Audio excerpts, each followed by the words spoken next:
우리는 아기 예수님의 나심 이 강림절기를 지나가고 있습니다. 매해마다 찾아오는 강림절기인데 해마다 맞이하면서도 그 의미가 새롭고 또한 임하는 마음 자세가 달라지지 않나라고 하는 생각을 하게 되어집니다. 우리 모두의 죄를 사하시고자 이 땅에 인간의 모습으로 오신 하나님을 맞이하기 위해 우리의 마음과 뜻과 정성을 다해 나아가시는 우리 모두가 되시기를 간절히 원합니다. 여러분, 최근 개봉된 영화 알라딘이라고 하는 영화가 있습니다. 이 알라딘에서 무엇이든 소원 세 가지를 들어주는 램프의 요정 지니를 보면서 저는 그 영화를 보며 나한테도 저런 램프가 하나 있으면 참 좋겠다 라고 하는 생각을 해 보았습니다. 여러분, 만약에 누군가가 여러분에게 찾아와서 소원 세 가지만 들어준다고 한다면 여러분은 무슨 소원을 비시겠습니까? 아마 큰 고민을 하시게 될 겁니다. 그리고 하나, 둘, 셋 해서 나에게 가장 필요한 것들로 그 소원을 빌게 되지 않을까라고 하는 생각을 해보게 되어집니다. 오늘 본문 2장의 말씀을 1장에서부터의 그 분위기가 이어지게 되어지지요. 여러분, 우리가 복음서를 읽을 때에 제일 앞은 예수님의 탄생이고 제일 뒤는 예수님의 돌아가심 그리고 부활 승천하심이 있기 때문에 앞과 뒤가 그렇게 되어 있어서 나머지를 시간 순서대로라고 이해하기 쉽습니다. 그러나 나머지의 일들은 시간 순서대로라고 하기보다는 복음서 저자의 기억이 나는 순서대로다라고 그렇게 보시는 것이 훨씬 더 낫지 않을까라는 생각을 해봅니다. 그러니까 1장에서 있었던 일이 2장에서 있었던 일보다 꼭 먼저 일어난 일이다 라고 할 수도 있고 하지 않을 수도 있다 라고 하는 것이지요. 그렇기 때문에 우리는 이 복음서를 읽어나가면서 어떤 일들이 일어나는 것을 마치 에피소드 넘버 1 해서 무슨 일, 에피소드 넘버 2 무슨 일 이렇게 이해하는 것이 낫지 이 일이 있은 후에 이 일이 있었다 라고 이해하는 것보다는 앞에 말씀드린 것처럼 에피소드들의 나열이다 라고 그렇게 이해하시는 것이 좋습니다. 그럼에도 복음서 기자들의 그 기억은 시간 순서에 의해서 하려고 노력한 흔적들이 보이는 것을 우리가 보게 되어집니다. 어쩌면 오늘 이 마가복음도 1장의 일이 2장의 일보다 앞서 있었던 일이다 라고 말할 수 있는 것도 있고 그럴 수 없는 것도 있습니다. 그런데 잘 읽어보면 마가복음 1장 35절에서 예수님께서 기도하셨다라고 되어 있는 것을 보게 됩니다. 1장 35절입니다.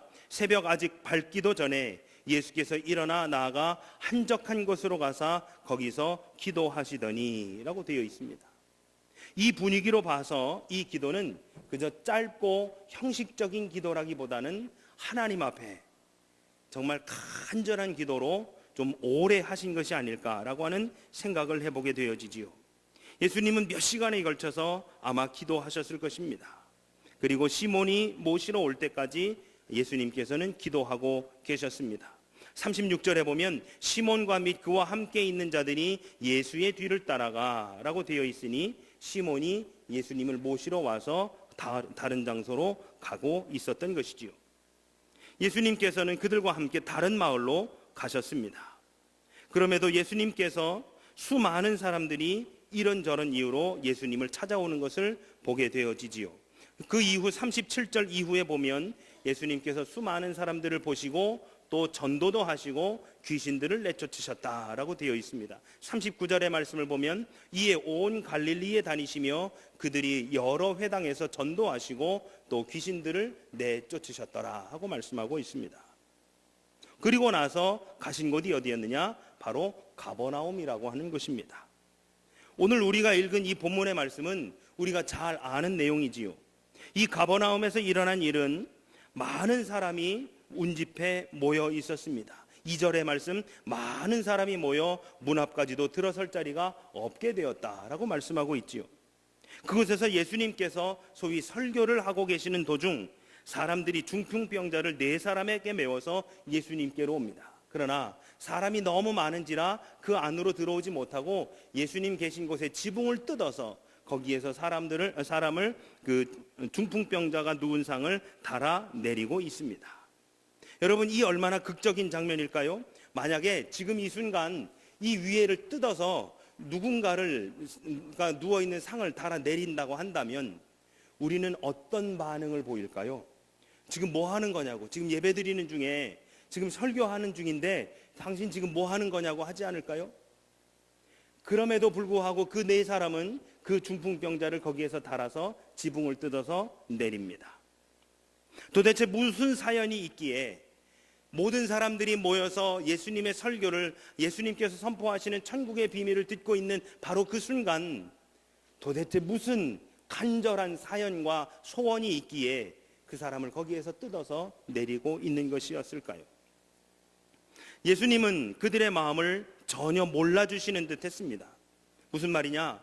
거기에서 그 뜯어내리는 그 사람들은 무엇을 원하는 걸까요? 그 중풍병자를 일으켜 세워달라는 그 소원을 가지고 지금 예수님께서 설교하시는 그 중에 교회의 지붕을 뜯어서 그 침상을 달아 내리는 것입니다. 그런데 예수님께서는 그들에게 뭐라 하시느냐? 치유가 되었으니 걸어가라 라고 하는 말을 그 사람들은 기대했을 것입니다. 그 사람들은 예수님께서 그 중풍병자를 일으켜 세워주시는 그 기적을 베풀어 주시기를 원하셨을 것입니다. 그런데 거기 있는 모든 사람들 보란듯이, 그 기적을 바라고 있는 사람들 보란듯이 예수님께서는 뭐라 하시느냐? 5절의 말씀입니다. 예수께서 그들의 믿음을 보시고 중풍병자에게 이르시되 작은 자야 내 죄 사함을 받았느니라. 모든 사람들의 기대는 저가 일어나 걸어가라, 내 침상을 들고 걸어가라, 아마 이 말씀을 기대했을 것입니다. 당장 눈앞에 있는 이 중풍병자의 문제가 해결되어지는 것, 그리고 그 해결의 선포를 예수님께서 해주시는 것, 그것을 사람들은 바랬을 것입니다. 그런데 예수님은 죄 사함의 선포, 즉 영적 치유의 선포를 하고 계심을 우리는 보게 되어집니다. 그랬더니 9절과 같이 말씀하십니다. 9절의 말씀, 중풍병자에게 이르되 내 죄 사함을 받았느니라 하는 말과 일어나 내 상을 가지고 걸어가라 하는 말 중에 어느 것이 쉽겠느냐? 예수님께서 그 중풍병자, 달아내리는 중풍병자를 보시고 죄사함의 선포를 하신 바로 그 순간 거기 있던 수많은 사람들, 특별히 서기관들이 6절부터 말씀 보면 거기 앉아서 마음에 생각하기를 이 사람이 어찌 이렇게 말하는가? 신성모독이로다. 오직 하나님 한 분 외에는 누가 능히 죄를 사할 수 있겠느냐? 그들이 속으로 이렇게 생각하는 줄을 예수께서 곧 중심에 아시고 이르시되 어찌하여 이것을 마음에 생각하느냐라고 그렇게 하고 계시지요. 우리가 쉽게 이해할 수 있는 것입니다. 여러분, 용서라고 하는 것은 죄의 용서라는 것은 그것을 당한 사람, 그것으로 인해 피해를 본 사람이 해줄 수 있는 것이지요. 누군가가 다른 사람에게 사기를 쳤을 때 제3자가 그 사기친 사람을 용서해 줄 수 있는 일은 아닙니다. 누군가가 나를 때렸을 때 다른 누군가가 나를 때린 누구를 용서해 줄 수 있는 문제는 아닌 것이지요. 내가 피해를 본 내가 용서해 주어야 그게 진짜 용서가 되어지는 것입니다. 그런데 오늘 예수님의 이 용서의 선포는 피해를 보신 분이 아닌, 사람들의 눈에 보기에는 피해 보지 않은 사람이 그 죄사함의 용서를 선포하고 있는 것이지요. 그러니 두 가지 생각이 들 수 있습니다. 첫 번째, 당신이 뭔데? 당신이 그것으로 인해서 어떤 피해를 받는데 당신이 그것을 용서한다고 선포할 수 있어? 두 번째, 그리고 그러한 용서의 선포는 하나님이나 하는 거야 라고 하면서 그들이 마음속에 생각하고 있더라 라고 하는 것입니다. 그런데 여기에 예수님께서는 그 중풍병자에게 일어나 걸어가라가 아니라 작은 자야 내 죄사함을 받았느니라 하고 말씀해 주십니다. 그리고 사람들이 마음속에 그렇게 생각하고 있다는 것을 아시는 주님께서는 하시는 말씀, 일어나 내 상을 가지고 걸어가라 하는 말과 내 죄사함을 받았느니라 하는 말, 이 둘 중에 무엇이 더 쉽겠느냐라고 물어보시는 것입니다. 여러분, 우리는 흔히 이 구절을 읽으면서 무엇이 더 쉽다고 생각하는지 아십니까?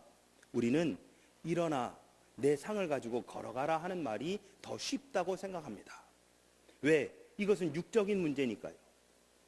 우리에게 있어서 문제 중에 육적인 문제를 해결하는 것이 쉽지 영적인 문제를 해결하는 것은 어렵다고 우리는 흔히 생각합니다. 우리 예수님은 육적인 문제를 해결하러 오신 분이 아니라 영적인 문제를 해결하러 오신 분이니까 예수님께 있어서는 내 죄 사함을 받았느니라 하는 말이 아니 일어나 내 상을 가지고 걸어가라 하는 말이 쉽지 내 죄 사함을 받았느니라 하는 말은 어렵지라고 우리는 그렇게 생각합니다. 그런데 예수님이 여기서 하신 이 말씀을 우리가 가만히 읽어보면 예수님은 일어나 내 상을 가지고 걸어가라 하는 말이 더 어려운 거다라고 말씀하시는 듯한 뉘앙스를 풍기고 계십니다. 내 죄 사함을 받았느니라 하는 말과 일어나 내 상을 가지고 걸어가라 하는 말 중에 어느 것이 더 쉽겠느냐? 예수님은 내 죄 사함을 받았느니라 하는 말이 훨씬 더 쉽다는 말씀을 하고 계시는 것입니다. 왜? 내 죄 사함을 받았느니라 라고 선포하는 것은 증명할 수 있는 길이 없는 겁니다. 그 사람이 죄 사함을 받았다라고 하는 것을 눈에 펼쳐 보여서 증명할 수 있는 길이 없는 겁니다. 그러나 지금 누워있는 이 중풍병자, 그래서 자기 혼자 스스로 걸을 수 있는 이 사람, 그래서 예수님께서 설교하시는 그 예배당에 지붕을 뜯고 네 사람이 그 침상을 내린 바로 그 현장에서 이 사람을 일으켜 세우는 것은 일어나야 되는 것이기 때문에 그게 더 어려운 것이지요. 만약에 그렇게 했다가 그 일이 일어나지 않는다면, 그러니 그 누구도 증명할 수 없는 내 죄사함을 받았느니라 하는 말이 훨씬 더 쉬운 말이 되는 것입니다. 그러면 뒤집어서 그 쉬운 말을 예수님이 하셨는데 왜 사람들은 그것에 대해서 놀라고 있는가?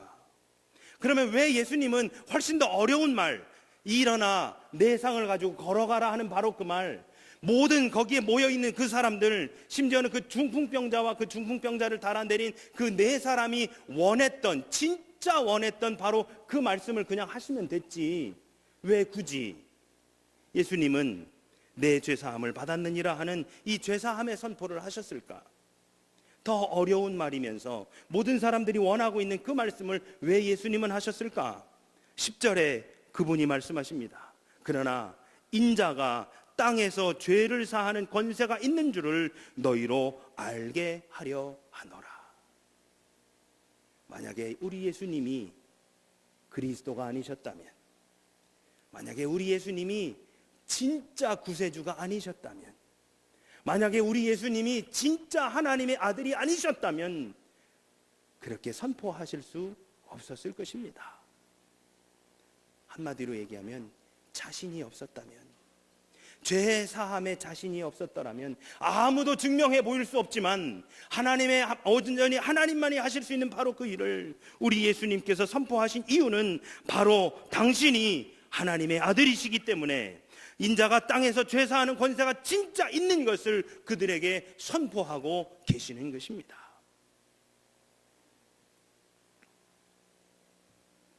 당신의 그리스도이심을 보이기 위해 그분이 그 순간에 우선적으로 해야 했던 것, 중풍병자를 일으켜 세우는 것이 아니라 바로 지금 이 순간 그분이 선포하시는 바로 그 말씀인 것이죠. 여러분, 이렇게 한번 생각해 보시죠. 예수님 지금까지 다니시면서 당신이 하나님의 아들이심을 선포하고 다니셨습니다. 중풍병자를 달아서 내렸습니다. 그렇다고 한다면 사람들 다 볼 때 일어나 내 상을 가지고 걸어가라 하는 그 기적을 예수님 베푸실 수 있으니, 그렇게 하면 모든 사람들이 와, 진짜 하나님의 아들이네, 진짜 그리스도인가 보네 라고 했겠죠. 그러나 문제는 거기서 끝이었을 겁니다. 그러면 사람들은 그때부터 어떤 이유로 예수님께 나왔느냐? 예수님, 내 딸아이가 결혼을 했는데 아이를 못 낳습니다. 예수님, 내 아이가 이번에 시험 보는데 예수님, 내 아이가 지금 병에 끙끙 앓아가지고 지금 죽을 지경입니다. 겉으로 드러난 육체적인 문제들, 육신의 문제들만 가지고 예수님께 나와서 예수님의 그 옷자락을 잡고 흔들지, 정작 영적인 문제를 가지고 주님 앞에 나오는 사람은 아무도 없었을 것입니다. 예수님은 진짜 당신이 그리스도이심을 보이시기 위해 먼저 죄사함의 선포를 하셨었던 것이지요. 죄라는 것은 누가복음 15장에서 예수님은 이 죄의 정의를 새롭게 정의하고 계십니다. 우리는 누가복음 15장에서 소위 탕자의 비유를 보게 되어지지요.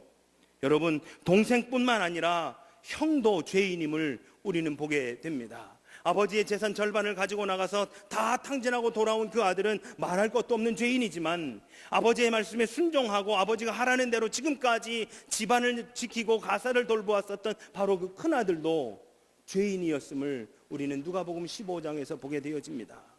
저 기둥 뒤에서 아들이 자기 동생이 돌아와 그를 위해서 잔치를 베풀어 주신 아버지를 향해, 아버지, 내가 지금까지 아버지의 말씀을 어긴 적이 없사오니 나에게는 해준 적이 없는데 왜 동생에게는 그렇게 해주십니까? 라고 하는, 성경의 죄는 나쁜 행동만을 말하는 것이 아닙니다. 무엇보다도 하나님을 무시하는 것이 가장 큰 죄인 것이지요. 자신의 의로움으로 인해 하나님을 옥죄고 있는 것은 더 큰 죄라고 할 수 있을 것입니다. 내가 이렇게 했는데, 내가 저렇게 했는데, 내가 지금까지 아버지의 명령을 어긴 적이 없고 이렇게 집안을 돌보았거늘 왜 나에게는 그렇게 안 해주십니까? 라고 하는 바로 그 자세가 바로 하나님 앞에 큰 죄라고 하는 것입니다. 이는 결국 예수님이 필요 없다는 결론에 이르게 되어지는 것이지요. 내 행위로 말미암아 내가 이렇게 했으므로 하나님이 나를 구원하셔야 된다라고 하는 당위성을 갖게 되어진다는 바로 그러한 사실입니다. 예수님은 우리가 구하는 것을 즉각 주실 수 있는 능력과 권위가 있으신 분이십니다. 침상에서 그를 달아내리기 이전에 이미 그를 고치실 수 있는 분, 그를 모든 사람들 앞에서 일어나게 해주실 수 있는 분, 죄사함의 선포보다 어렵다고 이야기하는, 모든 사람 앞에 증명해 보여야 하는, 그가 벌떡 일어나는 일을 해주실 수 있는 분이 바로 우리 예수님이십니다. 그러나 이 땅에 사는 우리에게는 단지 소원을 들어줄 마치 램프의 요정 같은 사람이 필요한 것이 아니지요. 우리에게 있는 문제들을 해결해 줄 펑 하고 나타나서 내 소원이 무엇이냐 물어볼 바로 그 사람이 우리에게 필요한 것이 아닙니다. 우리에게는 그보다 더 깊이 들어갈 수 있는 분, 즉 우리의 진정한 문제를 해결해 주실 그리스도가, 치유자가 필요한 것입니다. 이 땅을 살면서 살아갈 때 우리에게 생겨나는 많은 문제들을 해결해 줄 수 있는 바로 그분이 아니라, 우리의 내면 깊이 있는 바로 그 진정한 문제를 해결해 주실 수 있는 바로 그분이 우리에게 필요한 것이지요. 바로 그분이 이 땅에 오셨고, 바로 그분이 우리를 자녀 삼으셨으며, 그분이 우리를 불러주셨습니다. 자기중심주의와 죄는 우리를 노예로 삼고 심지어 아름다운 소원조차도 왜곡시킵니다. 이 모든 것을 뚫고 나아가기 위해 단순하게 기적을 행하는 자나 소원을 들어주는 램프 속의 요정이 아니라, 우리를 진짜 치료해 주실, 우리의 내면 깊은 가장 근본적인 문제를 해결해 주실 바로 그분을 우리는 더 필요로 해야 하고 간구해야 되며 더 그분 앞에 나아가야 하는 것이지요. 그래서 우리 예수님은 죽음을 통해 우리의 구세주가 되어 주셨습니다. 예수님은 우리가 생각하는 소원의 그 껍데기, 소위 오늘 말씀 속에 이 중풍병을 걷어내고 그 밑에 숨은 진정한 갈망, 즉 이 죄사함을 끄집어 내셨습니다. 사랑하는 여러분, 우리에게 있는 문제는 무엇입니까? 그저 자녀들의 문제입니까? 재정적인 거나 건강의 문제입니까? 진정한 이 영적인 가장 근본적인 그 문제를 이제 끄집어내어서 내 주님 앞에 내어드릴 때에 우리 주님께서 온전히 해결해 주실 줄로 믿습니다. 그 주님을 기쁨으로 기다리며 기쁨으로 나아가시는 이 강림절기가 되어지시는 우리 모두가 되시기를 간절히 원합니다. 기도드리겠습니다.